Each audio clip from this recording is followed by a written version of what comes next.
Welcome back to One on One with Mista Yu. Of course, I'm your host, Mista Yu. In studio with us today, a good buddy of mine. He's a serial entrepreneur and podcast host. Ray Coughlan is in the house this morning. Ray. Roy, I'm sorry. Yeah. It's not Ray, it's Roy. My apologies. No, you're right. How are you today, brother? How are you, man? I'm very well. And I love the music and the intro. I was kind of getting into the vibes there. Yeah. If it was to me, it'd be a lot longer, but that's more for me than for everybody else.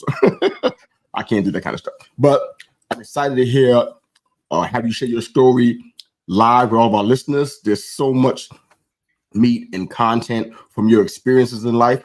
I want to try to pull as much as we can within this 45 minutes to an hour, whatever we have today with each other, man. But I want to hear some of your story about how you got from Poland to Ireland. I want to hear some of that. Ireland to Poland. Got the reverse. Yeah. So you're from Ireland, but you're in Poland now. Copy that, right? All right. So love to hear how you made the move. What prompted that? Anytime somebody leaves their hometown and moves to an unfamiliar place, that always intrigues me. Partly because I did it, and there's so many stories behind what happened when I did it and all that came with it. But love to hear your story, man. From Ireland to Poland, tell us how it happened. Yeah, so I'm from Cork in Ireland, which is the south of Ireland. It's the second biggest city. And I started dating a Polish girl, and I wasn't planning on moving there. But when I went visiting our parents, I saw property was actually very cheap. So I started getting a few properties. And then I set up a company to sell properties, because that was around 2004 when, everybody was investing in foreign properties. So I was coming out then 1 week a month to do the thing. And then she based herself in Poland, but the relationship didn't work out. And I was so deep in, I was after buying syndicates, putting big developments together. We were going to build 30 apartments, had commercial. I'd have lost a whole lot.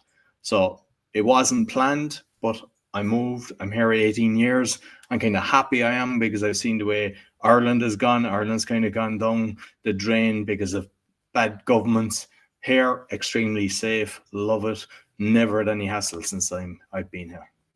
Well, that's wonderful. I was going to ask you how you would compare or contrast Ireland from Poland, beside the political part, which I think anybody that pays attention to global affairs gets what's going on in Ireland and why you feel the way you do. But beside that part, putting that part aside, how would you contrast Ireland from Poland? What's the another difference or a comparison you'd make about both places?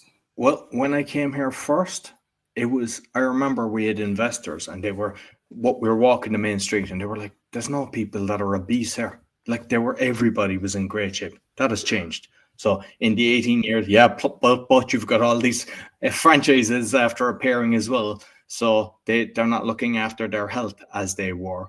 When I came here first, it was like the courtesy for driving. In Ireland, if you're coming off a slip road, every second car would let you go. That's just the way we are in Ireland. Here, you have to be a kamikaze to get out. People weren't letting you out. But it's changed. Yeah, but it's changed. And I think a lot of it is because so many people went abroad, saw how it was like in Norway, Germany, and different countries, came back, and then started implementing that. And maybe people saw what it's like. But it's getting a lot better now. I see there's a lot of courtesy. People are big into the family, so it's really family based. And as I say, you can walk at night, you can walk on the main street. Never had any hassle. I actually really love the country. Architecture, if you like architecture, fantastic architecture. There's all different cities, so highly recommend people to come here. Food is great as well. I'd love to see pictures of this, man, because I've seen architecture in a lot of grasslands in Ireland, but I've never seen that in Poland at all. So I would love to see that kind of stuff.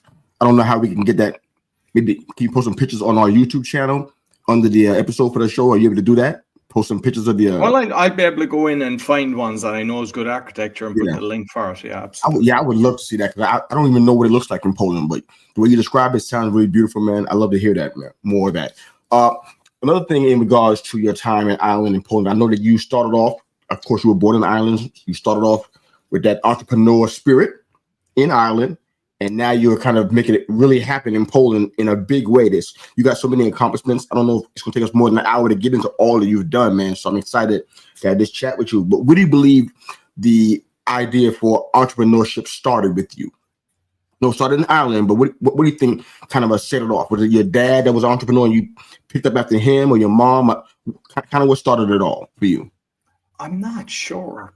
Like I was 9, I was going around doing washing cars and kind of doing a bit of gardening, delivering leaflets. My dad worked in the cinema. He was like chief projectionist, but he also was doing weddings. So he did weddings on the side. And so he would do the photography and my mom would put the albums together. Perhaps because that was kind of a bit entrepreneurial. Perhaps it was that, but it was kind of encouraged. Then at 11, I started doing a newspaper round. I did that up to college. With the money from that, at 14, I bought a lawnmower. Then I was going around cutting grass. At 18, I know I was kind of buying and selling a few motorbikes. So it was always in me.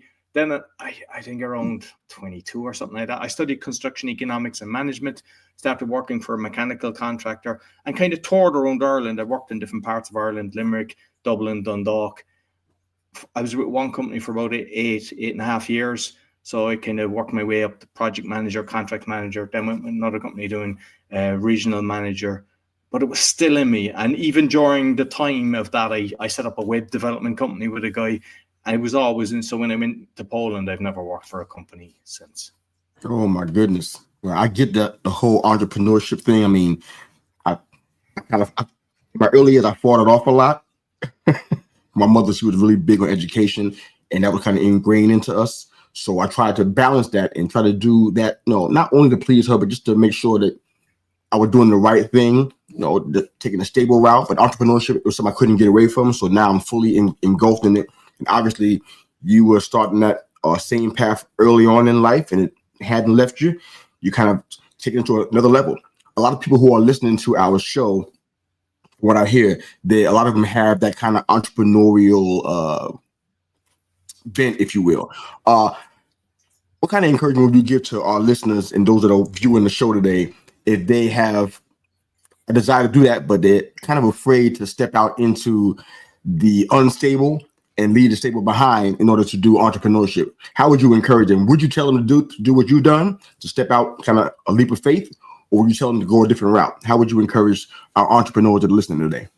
It depends on where they are. If they've got a young family, you have to be careful because, we're all optimistic. You don't want to walk away from stable income to assuming you're going to make X amount. You can do things on the side. So instead of going away, sitting down for a couple of hours watching the Netflix and things like that, go away and start building your business. So you can start building it. And then when you get to the level, this is actually this is similar to what I'm earning on my, if you're working for a corporation or something like that. And then you can make the jump. When you're younger, it's okay to fail. Just do it. Start again. Do it. Start again. Because it's like walking, you fall, you get up, you fall, you get up. But yet people look at you as if like, oh, you're supposed to be perfect. There's a high failure rate. And depending on the years, you hear all different statistics. At 10 years, it's 4% or something like that. The way I see it is, as long as you're doing something you love, then you're never, anytime you're talking to anybody that's working for a corporation, they hate who they're working with. They hate the management. They hate everything. And they're kind of thinking of it on a Sunday night. Like, I never feel like that because I love what I do. I can work away on a Sunday. It's all good. I can work on a Saturday. It's what in the evening. It depends. And then you can organize your day as well. So, with my child, I'm bringing him to school or collecting him from school. It's all good. And I block out times for, say, the podcast at certain times. So you're your own boss. I don't have to go to somebody, hey, can I have a holiday? Some places you need to give them a month's notice to take 1 or 2 weeks holiday. So I don't have that. And even one of the advantages is I remember when my grandmother was getting ill, I was able to take a month off and spend time next to her bed holding her hand. And if you weren't working for somebody, you can't really do that. So there's a lot of advantages, but be careful because, we're all kind of thinking everything will be great, but just surround yourself with the right people, start doing the right research, start listening to podcasts that talk about whatever subject you're in. Like any business I get into, I've started a lot of business. I'd read 10 books, if not more, on it. And then I start having conversations with the people. Don't do it on your own. There's people that have made mistakes already. They've laid the track. So get on the train on that track instead of trying to create a new track for yourself. Yeah. And you do a couple of podcasts I'm very interested in you talking about that do just that. We'll talk about that a little later on in the episode. But you've done something that many of us aspire to do. You know what it's like to be rich. Can you share some of the story about how you got there and what happened afterwards? So when I was working in Ireland, I was doing very well and I had a few properties. So then when I started doing investments in Poland, I knew that if I was investing as well, it was easier for investors to go, he's got skin in the game. So I released equity on my properties and started getting involved with a lot. I was the president of a lot of companies and I had about 14 people on my books at one stage. Everything was going very well.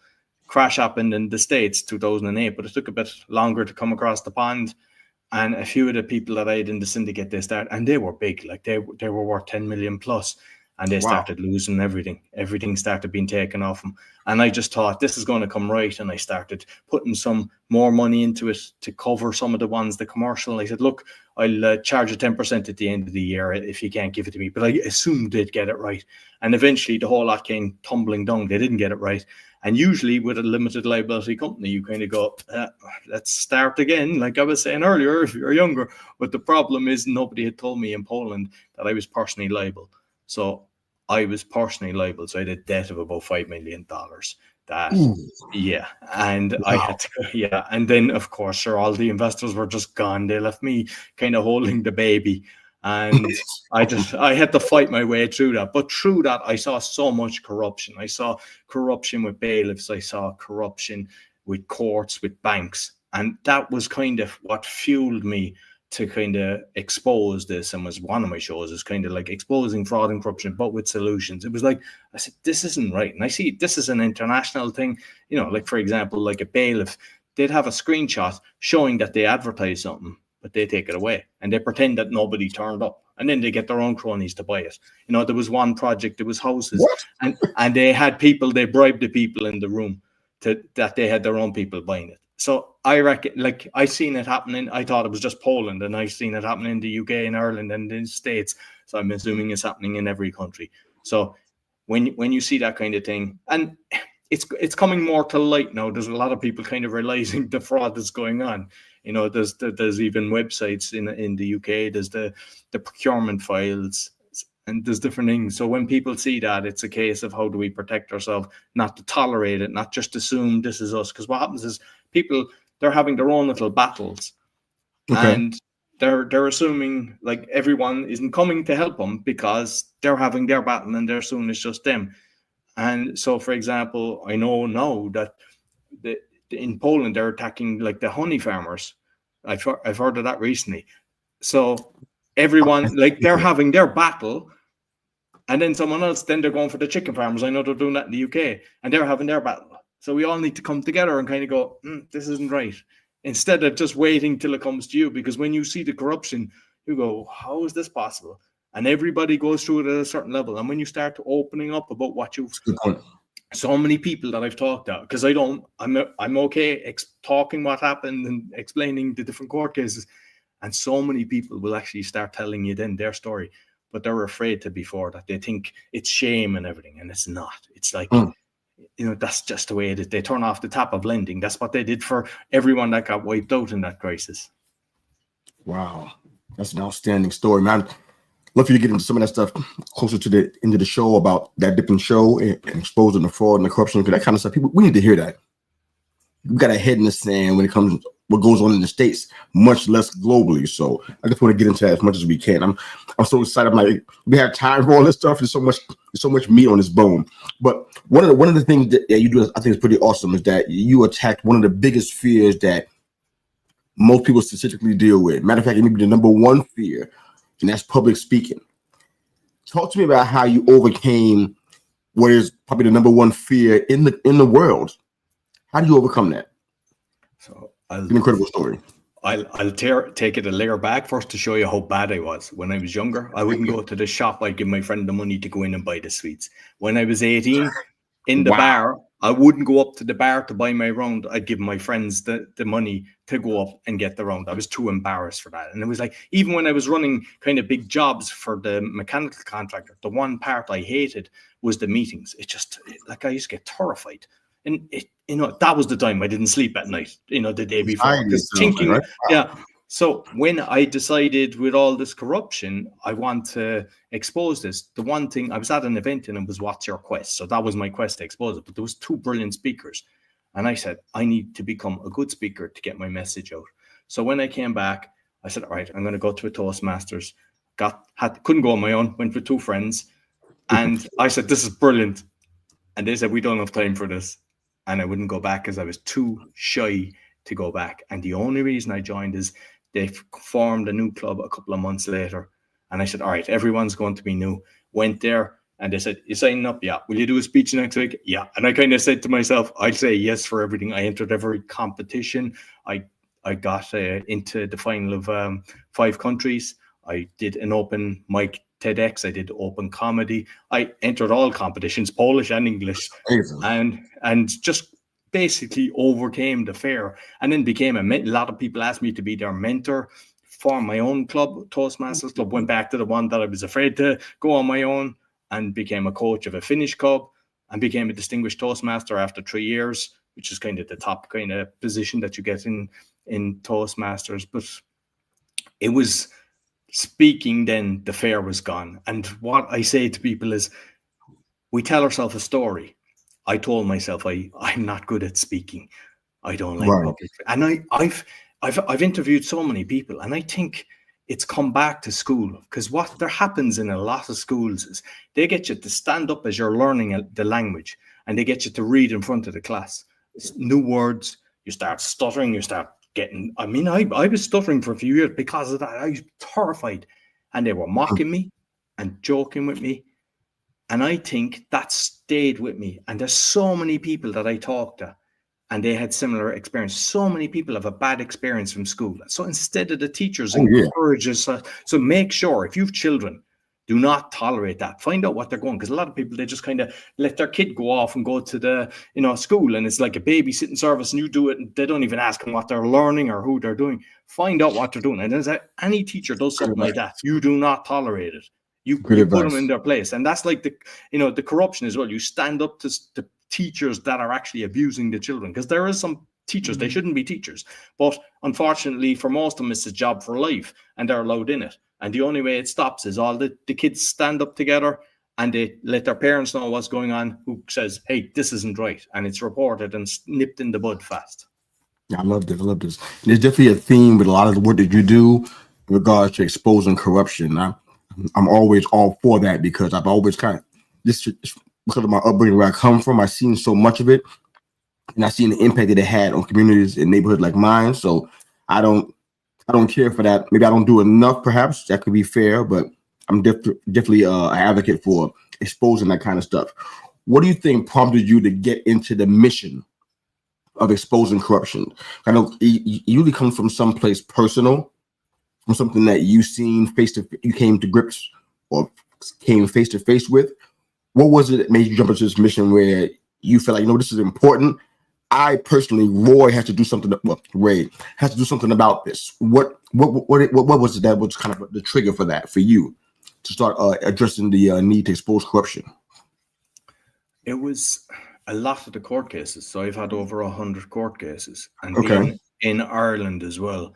And just like, I remember this woman, she had a piece of paper. It's strange. In Ireland, you're like, it was the High Court, and there's like 100 barristers, which is the top level solicitors or attorney, as you call them. It's not like you've just got one side, the other side with their solicitors. It's like everyone's in the room with one judge. And a woman was there with a piece of paper, and she was shaking, and she says, my husband died from the stress, and I don't know what to do. And the judge was like, yeah, I'm sorry about that, but there's nothing I can do. And it was like ruled in favor of the banks plus interest plus penalties. Another person went up and they said, we got KPMG to investigate. We were overcharged €15,000 interest. When was that? 2 years ago. You should have took it up with them then. Bang, ruled in favor of the banks plus interest plus penalties. And there was so many people I knew and heard of that threw in the towel, like just stressed. There was marriage breakups. But, when somebody's actually, they're unfortunately committing suicide because of the stress of this, and it's all orchestrated. It's a big game. That was the mission for me. I said, this is wrong. Like, they don't care. They're just laughing. I mean, I was in the High Court, and the barrister was pretending to me that, it's in a different room. And I was like, I don't trust him. So I went down and asked like the kind of reception area, and no, it's in this room. If I didn't turn up, I would have lost. And like just seeing so many cases, I had to go back and forth for this high court 8 times, and I had to be there the whole 8 hours just listening to other cases. And it was like every single time, like, bank ruled in favor of the bank, plus interest plus penalties, no matter what the story was. And wow, that's unheard of, but I'm sure it's happening. That's awful, man. It's happening everywhere, like, So how would you describe what you're doing specifically? Because I know you have a podcast regarding that. I want to get into that in more detail, definitely. But what are you doing specifically, Roy, to kind of address this from your area of influence, so to speak? What are you doing? Well, one of the things is I'm kind of, how are they able to do this? How are they able to have full control of us? So I went to, like, I'm an avid reader, so I read usually about 100 books a year. And I want to talk about at the time when I was going into this, like, to be honest, there's a thing called an affidavit. So they make a sworn statement. I didn't even know what an affidavit was. I had to ask somebody, what's an affidavit? And then I had to do my sworn statement. And they never responded to it, which means they should have. That proved I had them caught on their corruption. But I said, how are they able to do this? So then I started studying kind of common law, sovereignty. In the States, they do UCC and stuff like that. And I realized the power of the signature. It's like everything you do, they always ask you to sign it. So, even if you're in Poland, they have it as well in the market, jaywalking. And I get that. If you're walking in front of a car and you have to jam on the brakes, that's grand. But if there's nothing coming and you're waiting 5 minutes, why should you stop and just wait like a fool to be, just standing there? And they'll come. And what do they always do? They go sign that. They'll make you sign the piece of paper, which is basically making you liable, making you pay for this. And I realized the power of the signature. And the same in court. You hear a lot of people going, what jurisdiction have you got over me? What right have you got? And they're getting in trouble for that. And I say, see, have they got the power to get you into the court first? Because the way they write you, they're writing to you as the capital, all capitals. So for me, it'd be Mr. Roy calling all capitals. That's not me. That's the corporate entity. I'm Roy, the living soul. I was born a free man, just like you were. Nobody's control over me, but yet they think they do. And they're doing that in the States and everything. And same with the prison thing. That's like a complete, the way that they're doing that as well. Like that's slavery in itself, the way that they're doing that. I mean, we know there's genuine crimes, but a lot of the time they're locking up people when they shouldn't. And it's like understanding your right. And what I would say to people is, a lot of the time we kind of go to the solicitor, the barrister, the attorney to think he's got our best side. He's looking after us. And most of the time, unfortunately, it's billable hours is what they look at. And the only person that will protect you is yourself. And as I mentioned, I had over 100 court cases.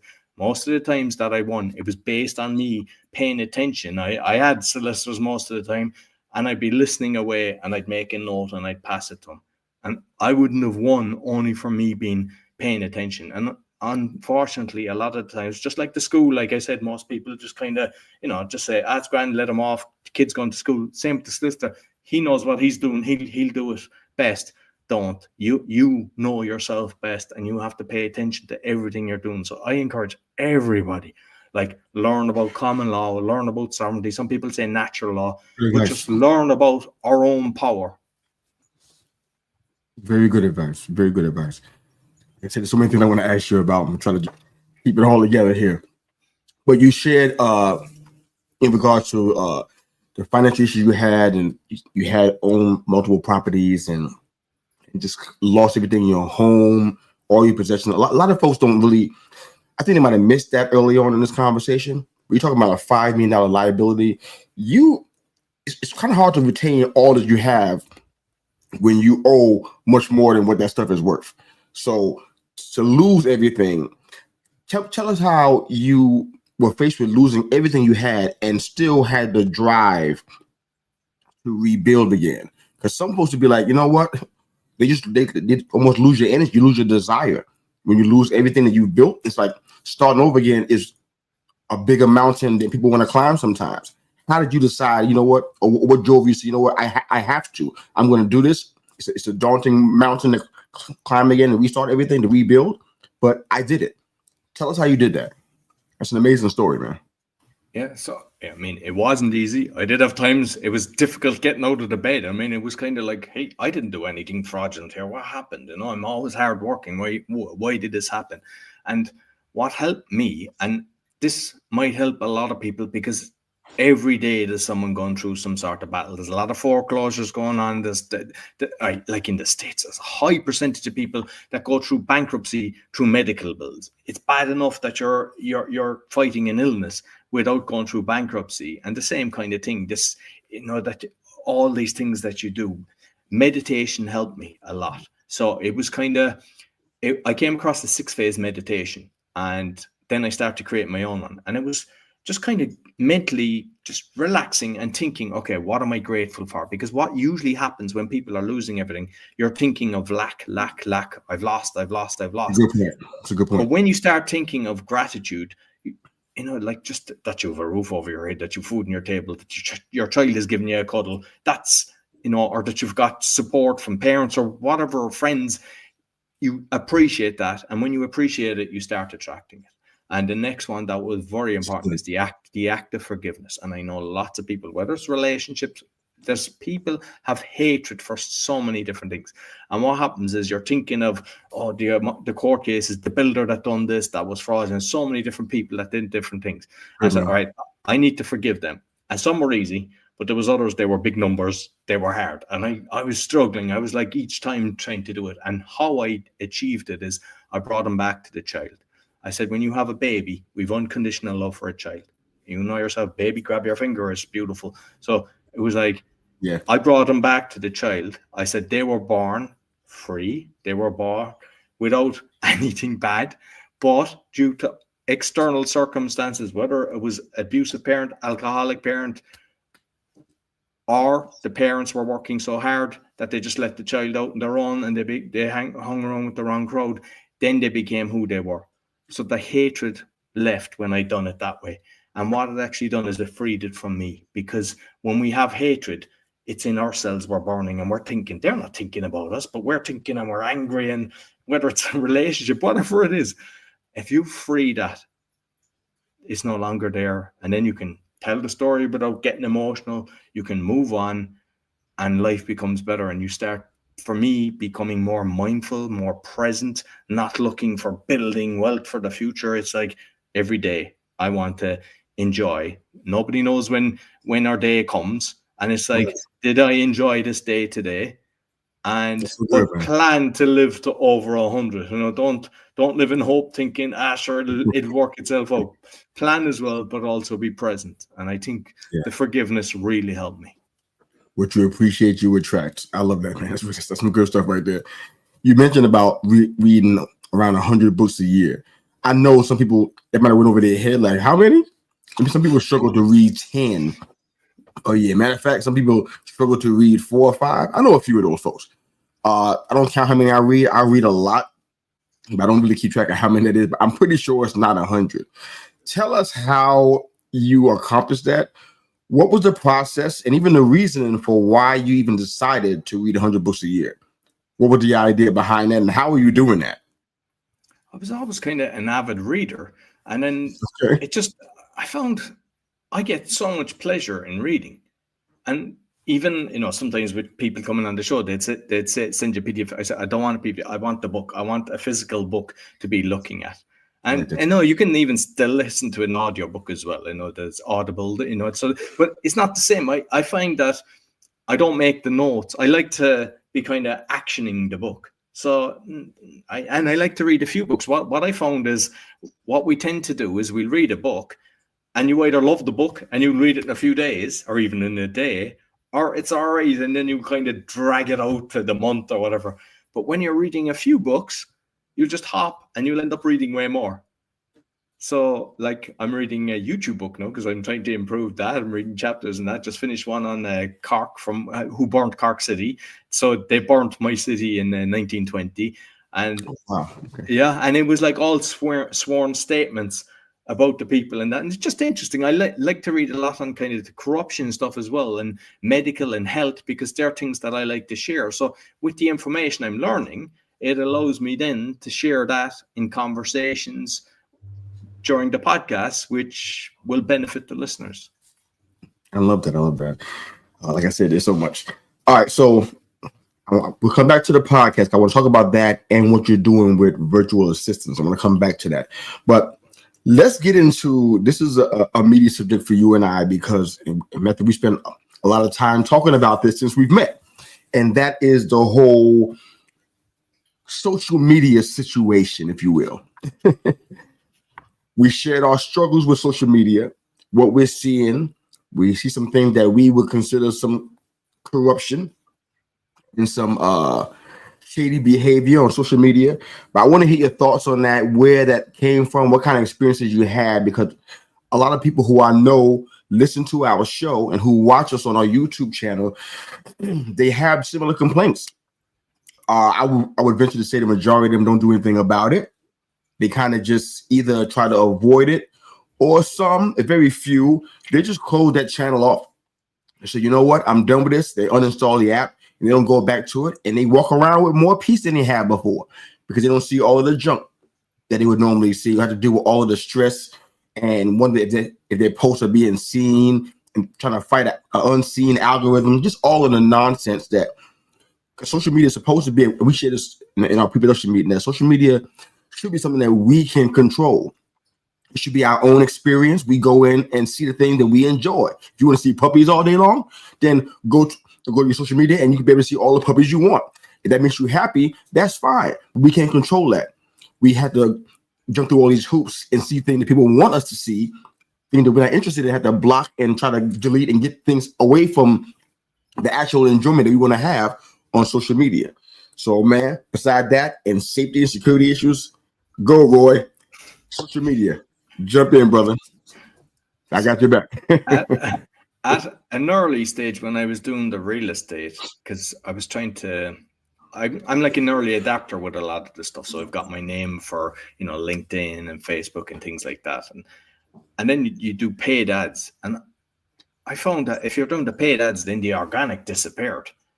And I was like, okay, this is strange. And then I found out that both Facebook and Google were caught for doing that. So that's well known. And I've talked to a few people as well, which is slimy. Like, I might get, because if you put an investment and you don't want to lose your organic.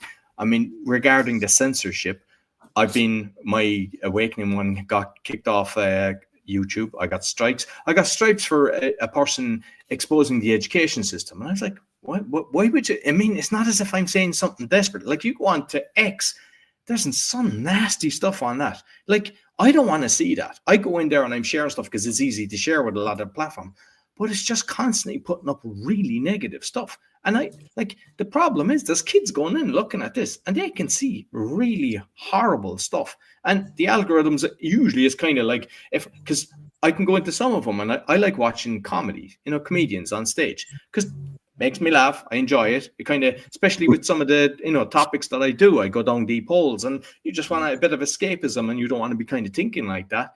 But sure. On some of the platforms, they're showing me stuff that, hey, why are you showing me this for? And then I can even say, hey, do you want to see this? Do you want to see this? They keep showing it.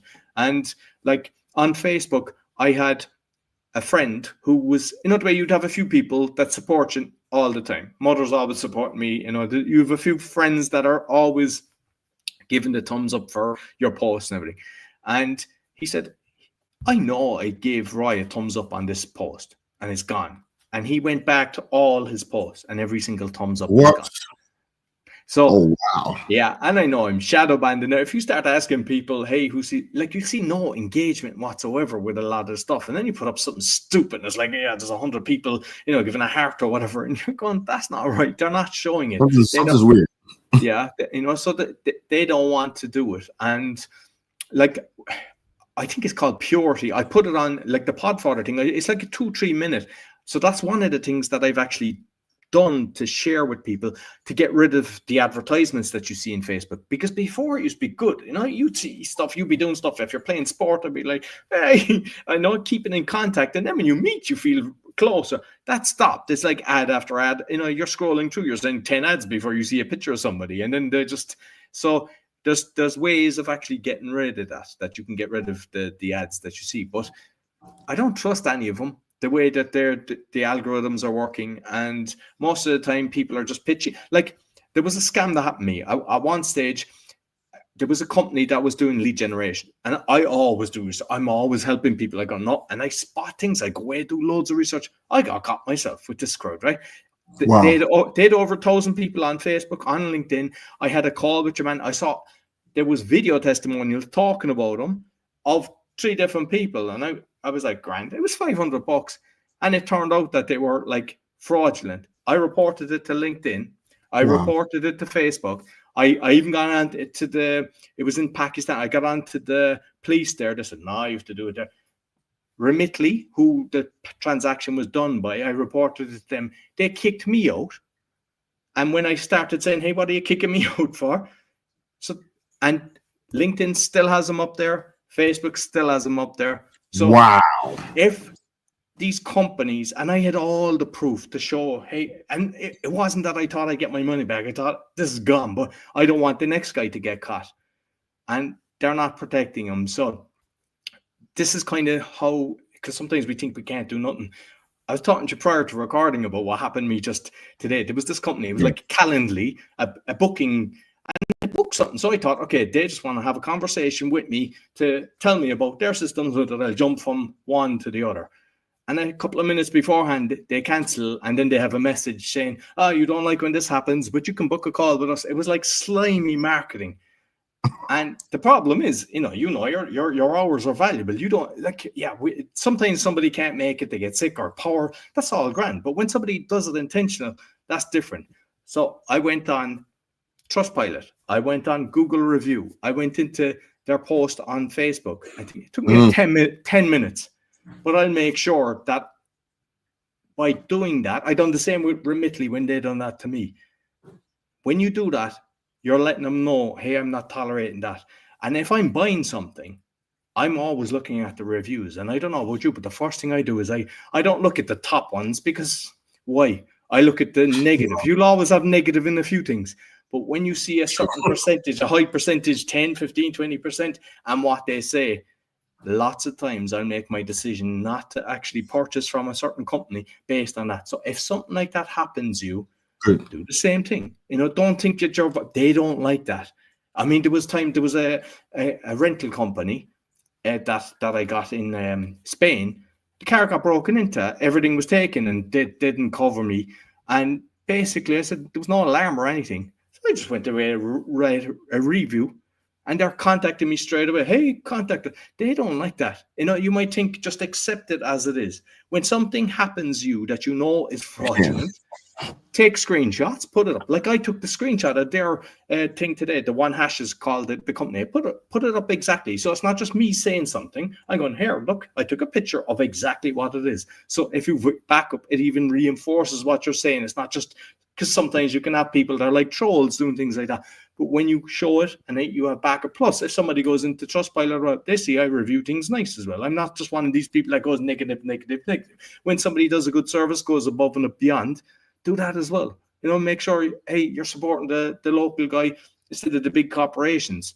And that way then, because sometimes you can go in, you can see someone's profile and straight away, I had this guy just giving negative comments to everybody.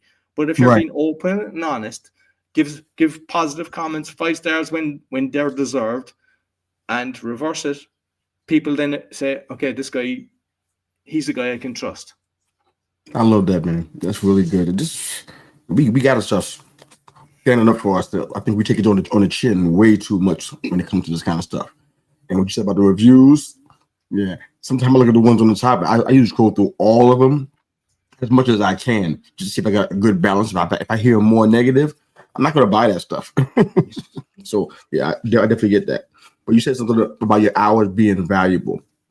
It's a great segue into the virtual assistant question that I have for you. Kind of talk about what you're doing and perhaps give away with people who are interested in using a virtual assistant. First, tell them why you think they would need that and how they can access your service. So if you don't mind sharing that real quick, and they will move on to the end of our show. No problem. I mean, like where it kind of came from, like I did recruitment at one stage when the Polish were coming to Ireland. I set up a recruitment. I had a recruitment license, but when I moved, I had to pass that on. So I had experience with recruitment anyway.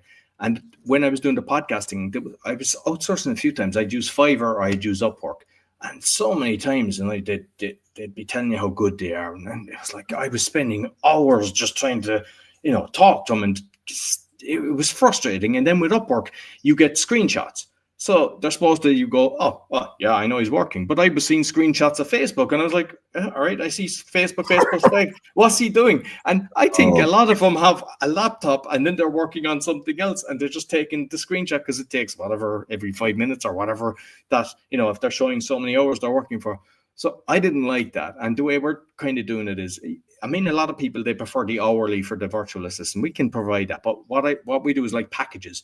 So if somebody wants the shorts created, we can do that. If they want the website and all the changes, depending if it's accounting, we can do all the different things. But we like to do it on packages. So you know what needs to be done.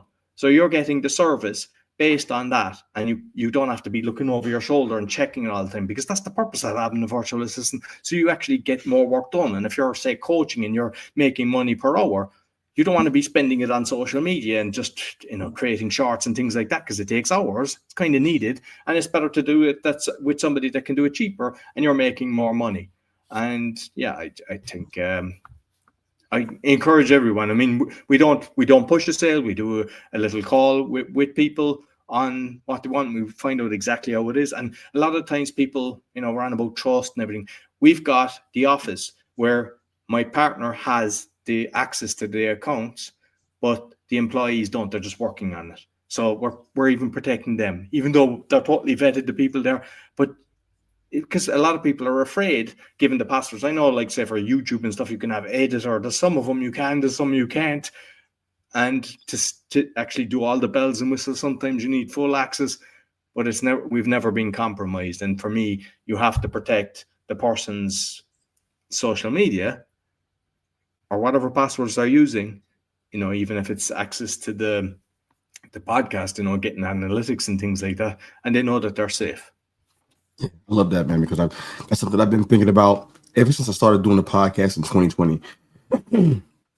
I realized that all the things that podcasters and content creators have to do on a day-to-day basis, whether it be marketing, promotions, posting on social media every time you have new content, I realized that I don't enjoy that. So the idea of a virtual assistant was something I've always wondered if you're going to have that opportunity. You definitely have it. So if you can, after the show, on our YouTube channel, in the comment section under the episode, if you could drop the link to where people can go to use your virtual assistant package and services, that would be awesome. I will remind you again as we get off air. But let's talk about the podcast. You launched 6 podcasts. 4 of them were in the top 0.5% of all podcasts, which is outstanding, amazing.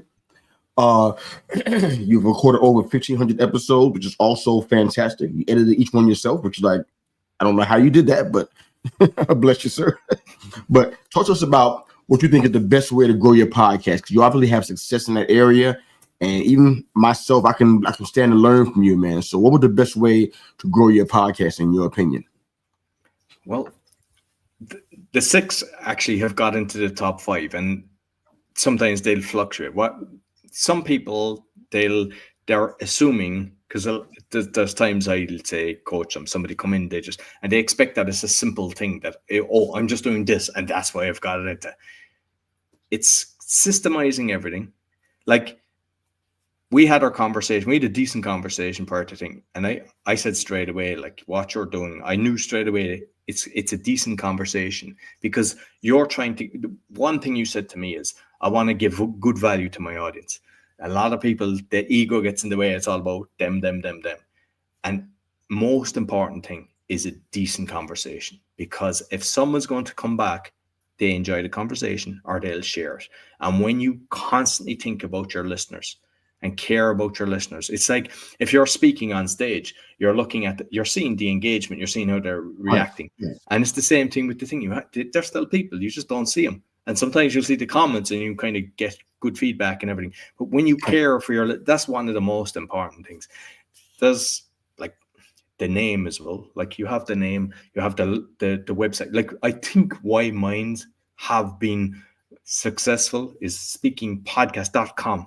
It's like, it's in the search, meditation podcast, the crypto podcast, learn Polish podcast, the name, and I have the domain that's related to that. So I feel that's good. Also, the graphic I use, because a lot of times people, they have, when they're looking at the graphic, they create the graphic, they've got the big screen and they're looking at it and they go, oh, that looks beautiful. What does it look like when it's a small little box in with 100 others on the Spotify or on iTunes? Does it stick out? And a lot of the times it doesn't, or they'd have too much text. There's like a load of writing and everything. So there are little things regarding marketing. For example, the Polish one. I mean, we're both great fans of Facebook, but I found it to work for me. It's like the groups, because a lot of times people, they'll create their podcast and they'll just blast it out onto Facebook, and that's it. That's not where your listeners are. I mean, just because they're friends with you doesn't mean they want to listen to your podcast. So just be aware of that straight away. So what you do is, who would actually like my podcast? So for me, okay, foreigners in Poland, foreigners in Warsaw, Polish in Chicago, Polish in New York, Polish in the UK, Polish in Ireland. I was finding there's about 50 groups that I shared the show to. And is it easy? Before it was easy. You just hit the box. You go, tuk, tuk, tuk, tuk. But then Facebook changed things around. And now you have to do it individually. So hence why my team does it. But it works. And there's also a little secret as well. Some people are aware of it in Facebook. When somebody comes in and they like the short that you do or the video that you put up, you can hit the like button and then invite them to your page. And that's something that I've got in the habit of, and it just constantly increases, which means that they're seeing it then, and then they're interacting. Or there's even people that will share it. And when I see somebody sharing my post, I always go in and comment and say, thanks for sharing, or just put a heart or something like that. Yeah. And it just grows. And it's having systems in place, because a lot of people, they do 3 shows, they do 10 shows, they throw on the towel and go, it takes so much work. And it's like, okay, what don't I like doing? What can I outsource? And just compress the time. Like when I was doing the first few shows, I was doing in person with people. And I was like, all right, this takes a lot of time, because most people weren't even, it was like their first podcast. It was taking them an hour or so just to have a coffee and chill them out and get them to relax. But then afterwards, you were having another conversation. So it was half a day. Then I started converting to Zoom. When I was editing, I was using Audacity. I was taking out all the pauses. I was listening again, making sure it was okay. And now I don't. I even stopped doing the intro and the outro. I say it on the show, and I used to speaker view. I've done the split screen, because I'm constantly going, what's working? I'm looking at all the different things. And it's like, you have to grab people's attention fast. And if there's me just going for a minute even, hi, welcome to the show, bum, bum, bum, bum, they're gone. It's, even that could be the best show in the world, they're gone. So what I do is, the other person is there, they're seeing it. I say it fast, but then I say, okay, what the guest is on. So then they'll hear what it's going to be about. And even there's one, say, on the way, I do a weekly one with my business partner. And what we're doing is we're playing with it all the time, trying to improve it. And it's like, then we're saying, okay, today we're going to talk about boom, boom, boom, boom. And that was even going, okay, now we've put in graphics. So I'm scrolling. I mean, I've seen that on YouTube, the ones, but it costs a lot of money to do, like the explosions. And if somebody's talking about, say, the plant, and then the screen goes to the plant growing and all this, that's all grand. It's all doable, but it's expensive to do. Sometimes there's people I know, they have people full time doing that. So that's grand if you've got the budget to do that. Most people don't. So what I've done, we just have like little pictures, and I'm just saying, today we're going to talk about health, and we have a picture of health. We're talking about chewing gum, bang, and somebody blowing a bubble. But what it is it's like, it's a minute or 30 seconds of boom, boom, boom, and it's grabbing your attention, and you hear something, that sounds interesting. And I also do the timestamps. I mean, I was asking so many people how to do this. I eventually found it out. You just put down the time clock, 00.00, what it's the start, and then 30.25 certain topic. So what happens is, if you're only interested in, say, the chewing gum, you just hit that and it fast forwarded to it. So you're catering for the listeners instead of making them listening to the whole. And it's just constantly watching. And like, everything I do, how can I be better? I mean, I still sign up for courses. I train. Sometimes I go, I probably won't learn anything from this. There was one on monetization. There was one thing I got from it, and that was worth it for me to share with others. So it's like, just constantly be in the different groups. And I mean, with the Podfather one, that's for kind of helping podcasters. And I was originally doing it myself, just doing 2 to 5 minutes of tips, because I want people to stay in the game. I don't want them listening to CNN and BBC because they're just regurgitating lies. So podcasters can actually share some very good information. And that way, when you're listening to a podcast, you're able to get information that you want. And the thing is, a lot of the times on shows, people, they have to be there at a certain time. But you can be ironing and listening to a podcast. You can be cycling, taking the dog for a walk. And if you're paying attention to all the comments that you're getting, you're then catering for that. And what I do, I look at the analytics. All right, it's strange, but 50% of all of my podcasts are in the US. It's a high percentage in the UK. I make sure I cover items in that. No point in me it doesn't mean that I'm not covering Africa and different places like that, but I'll always make sure that there's something relevant with that. And I mean, there's a lot of guests that come from these countries as well. But there's no point in talking about Ireland when there's maybe 1% is from Ireland. I mean, most people would be like, everything is Ireland, but that's not my audience. So, just pip. And it's all little things. Pay attention to the small things, have little systems in place. And by doing that, like I have an Excel sheet. And what I do is I try to grow everything by 1% weekly. So I have the number of shows and what the averages are, the followers. And it's like I do a color coding thing. It's like when it goes up 0.5%, it's yellow. When it's 1%, it's green. When it's 2%, I have it purple. I don't want red on my thing. Someone mentioned, I use the traffic lights. It's not the traffic lights because there's no purple in traffic light. But basically, what I'm trying to do is get as much purple as I can. And the reason that helps is sometimes I look, I go, why isn't that moving? Oh, I forgot to post this. I forgot to put it on BitChute. I forgot to share this one.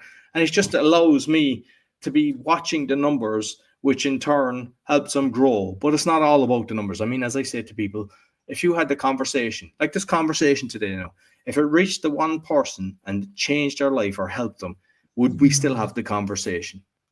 And we would, because if you know someone is benefiting, and not to be thinking, oh, I need to get 10 million or I need to get 1,000 or 2,000, even if there's like 10 or 20, like we were talking about the public speaking, like if 20 people are listening to your show, if you went into a room and there's 20 people sitting there to listen to you, you'd be delighted. And if you said next week they're going to be there again, and you come back and maybe 2 left and 2 new people come in or 3, you'd keep doing that. But for some reason, people think they're a failure if they're getting numbers like that in podcasting. And just remember, the numbers are actually people. It's just that you don't see them. Yeah, yes. We got so much to learn. That's what I'm learning from you today. As podcasters, we got so much to learn, so much to grow on, man. But this conversation has been awesome. Does your Podfather podcast have a YouTube channel? The YouTube is actually my name. @Roy Coughlan is my. So I have what I've done, and it's just for people that sometimes people have like 2 shows or 2 businesses. You can have playlists, so when people go in, then they can go, if they like crypto, they just hit because instead of me having 10 different channels for different businesses, there's no point to that. Yeah, no, it's too much. So that that's way, how mine is. Exactly. I had playlists for mine, so I'm going to find you and subscribe on that today. Definitely want to do that, man. But before I let you go, we talked about a lot of different subjects. Anybody that's a podcaster or a content creator, obviously, if you were listening, you learned something about your process, how to install some systems to kind of help you do things more efficiently. Fantastic stuff. We talked about public speaking, the need and value in virtual assistants, starting your own business and being an entrepreneur. Man, you got so much in you, man. So I'm just so excited about this conversation that we had today. I'm going to definitely probably hear it again and again because there were some nuggets in there that I might have missed myself. So I'm excited about that. For all you guys that are listening, please, when you get a chance, jump onto our YouTube channel They Call Me Mr. Yu. I'd love for you guys to like, share, and subscribe there. Check out this episode, which will be on probably within the next 30 minutes from now. And by all means, subscribe to the channel. But also check out Roy's work. The Podfather, for one, is a fantastic podcast. I think it's going to be value for you there, especially if you're a content creator. Give you some ideas and some ways to kind of maximize what you do and not, waste so much time. So he's really good at sharing that. But thanks for supporting him and for supporting our show. Any closing thoughts, Roy, before we close out, man? Anything you want to say to the people? Well, just a lot of times people think, should I start a podcast? Do I need to, is it worth it? And if you have a skill set that will make the world a better place. If you can change one person's life for the better, do it. It's not hard. I'm not a technical person. It is simple. There's systems in place. There's ways to do it. Editing is easy. It's not something that's difficult. And if you can do it, there's so much passion. And as you know yourself, when you're actually editing and listening again, you're going, wow, you enjoy the conversation yourself when you're listening back. Plus, your life is changing for the better by having guests coming on that educate. I mean, my life has totally changed from the guests that I've on. I mean, there's things that I never knew. And I was like, I even say that on some of my shows, like, just because I say something, don't take it as gospel, go away and do your own research, but at least let me plant the seed and see, does this make sense? So what I say to people is, go away and start one. I'm not saying that you need me. You can even if you've got budgets, there's stuff. I even do online free classes on the YouTube. There's like half an hour to help you get started. So I cater for everybody. So even if somebody can't start, just go away and do it. And, you listen to yourself. I mean, just watch the way that you're doing it, and they learn a lot by doing it. And what I would say to people is, he's asked to give you a thumbs up and all that, but also comment on what you thought and different points, because what that'll do, not only learn from the comments, but also if the algorithms, the way they work, they go, oh, this is interesting. So you might think that doesn't mean nothing. And this is an important one, actually. How I learned about the YouTube getting more subscribers. My computer was, my YouTube was tied onto the telly at one stage. And my youngest child, he's 11, he was watching, he was getting into magic. And the guys would say, give us a thumbs up. And he was reaching for it. And I was like, I enjoy so much content. And I look at it. And I was never doing that. So now I make it a habit. If I like something, I give it thumbs up or I give a comment, because you're actually helping them people to get out to more. And the stuff that's not beneficial to society, don't bother. Yeah, well, thank you very much, man. I appreciate the support there. Please stay in touch. I want to have you back on here again. I'm sure there'll be some new developments. Can't wait to talk to you about those. Please support Roy Coughlan, man. Fantastic guys you heard. Very well-rounded, a lot of experience, a lot of areas. I'm sure he can help you out, man. But we are excited about what we heard today.